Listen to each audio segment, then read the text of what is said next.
morning, everybody. So we are sitting in the sunshine outside, trying to keep the flies at bay, but we wanted to talk about our time in Albany, if that's how you say it, or Albany, or Albany, I think. Yeah, depending on where you're from, or depending on how you pronounce it. So we had a lovely few days there. We visited the Brig Amity, which is a replica of, I think, the first ship that arrived the original in the area. And there's actually a volunteer that stands on the ship, and if you want to pay, I think it's $5, they'll take you on a full tour of the ship below deck. So we decided against doing that. We were able to wander around on the top deck and have a look around, which was really good, but we didn't do the tour. From there we went up to the lookouts. The first lookout was the Melville Lookout, which gave us a 360 degree view over Albany and the water, and it was really lovely, wasn't it? Yeah, really good. You don't realise how high you are. No, until, it was amazing. You get up there, but it's really good, really good. And then we were chatting to some people up there, and there was another lookout that the Visitor Centre told us about, and the bloke passed the comment. He said, "Oh, I don't think you're going to see much more over there." But anyway, we decided to go across, and we're really glad we did, because it was completely different. It was over by the National ANZAC Centre and the ANZAC Memorial, and we also, so there was two lookouts in that precinct. One was the ANZAC Memorial Lookout, and the other one was the Convoy Lookout, and there was a lot of history there about the sailors who went off to war from those areas, and pretty much that was the last part of Australia they saw before they went off to war. So it's a little bit sobering when you think about all the lives that were lost at sea and in the war.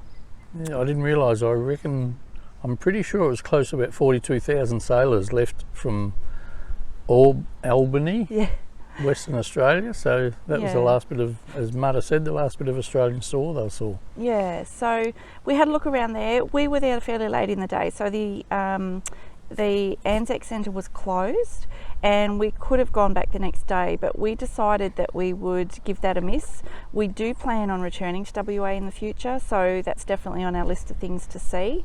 It's really hard when you're trying to do a trip in a set amount of time to see everything. We feel like we've seen so much, but there's definitely just as much that we haven't seen. So as we've been going around, we've made notes of things that we'd like to spend more time at, or go back to on our next trip back to WA. So we wandered around there. There's some really interesting history there, as we mentioned, really lovely old buildings there. So it's a place that you could spend the day very easily, take a picnic lunch. There's some beautiful gardens there. So we did that, and then the next day we headed off to the Granite Skywalk. And we headed off early because we knew it was going to be quite a strenuous walk. We got our backpacks organised, and Father said to me, "Oh, do you think we need the sticks?" And I was like, "Nah, I don't think we'll need the sticks." And he said, "Oh, I think we better throw them in."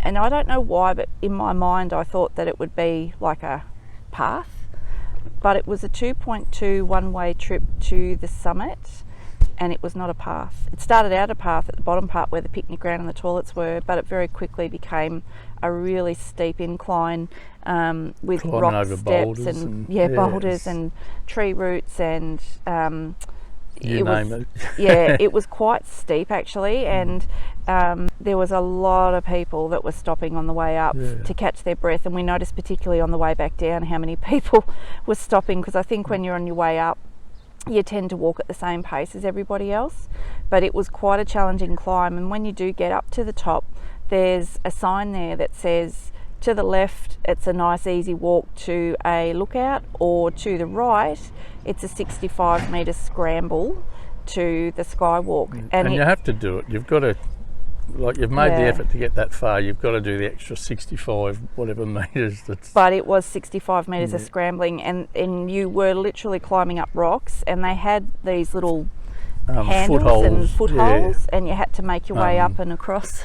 What were they, cemented or drilled into the rock so you could actually hold onto them and use them also as steps for like a ladder. So yeah, so we made the scramble, we got up the ladder, we got to the top, and it was well worth it. The views were amazing. Amazing. So it was really good to accomplish that. That was quite a challenging walk. We've done quite a few challenging walks on our trip, but that one probably wasn't a long distance, but it was a very steep walk. And just the engineering feat to see the way they've made that skywalk on that granite rock. It's just incredible just to think how they measured everything out and knew that it was all going to work. And to get it in there, I'm sure they used helicopters and all sorts of things, because there's no way knowing someone to carry that up that hill.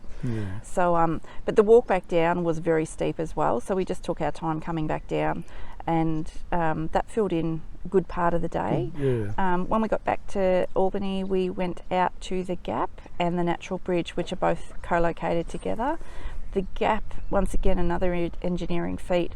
They've put this walkway out over part of the Gap, and it's a really eerie feeling because it was quite windy when we were there, and when you were standing out looking through the mesh floor at the waves crashing into the Gap, the platform was moving, and it did make you feel a little uneasy standing there looking down because you were up very, very high. Really high, yeah.